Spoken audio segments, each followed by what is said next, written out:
জাদু টোনার মূল কাজটি কিন্তু করে, খুব সাবধান, নাম হচ্ছে কবিরাজ। তথাকথিত কবিরাজ যেগুলো রয়েছে সমাজে, এই কবিরাজরা হচ্ছে মূল জাদুর হোতা। আজকে আমরা কবিরাজ নির্ভর হচ্ছি। ইসলাম কিন্তু পরিষ্কার করেছে আপনার অসুস্থ হবেন, রোগ হবে, এটি আল্লাহ সুবহানাহু ওয়া তাআলার পক্ষ থেকে, এবং এই রোগ থেকে মুক্তি পাওয়ার আল্লাহ সুবহানাহু ওয়া তাআলা সেই চিকিৎসাও দিয়েছেন। এই বলে কবিরাজের কাছে যাবেন, এটি ভ্রান্ত, ভিত্তিহীন।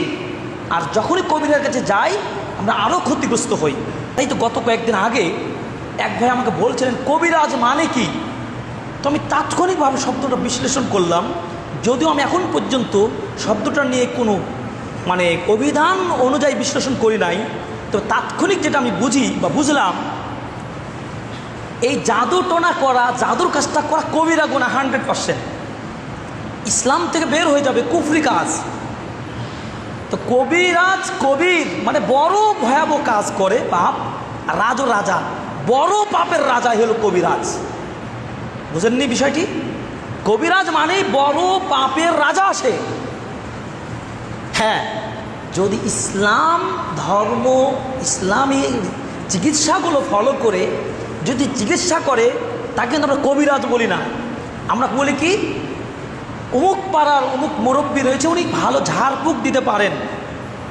কবিরাজ শব্দটাই ইউজ করি না আমরা। ইমানদার, নামাজি, খুব দিনদার, তাকওয়াশীল এই ব্যক্তিরা যদি পানি পড়া বলেন বা ফু দেওয়া বলেন, ঝাড়ফুঁক বলেন, এটা বৈধ, তাকে আমরা কিন্তু সাধারণভাবে কবিরাজ বলি না। কিন্তু যেটি শয়তানের রূপ ধারণ করে সমাজের মানুষকে চিকিৎসার যে নামে কোটি কোটি পয়সা আপনার আমার কাছ থেকে হাতিয়ে নিচ্ছে, এরা হচ্ছে কবিরাজরা। সুতরাং কবিরাজি চিকিৎসা থেকে সাবধান। এই জন্য বলা হচ্ছে ফাসাহিরু ওয়াশ-শাইতানু কারিনান। শয়তান এবং জাদু পরস্পরের সম্পর্ক ওতপ্রোতভাবে, তারাই একত্রিত হবে, একটাই টার্গেট, আল্লাহর অবাধ্যতাপূর্ণ যাবতীয় কাজ করতে হবে। এটা হচ্ছে শয়তান এবং জাদুকরের কাজ।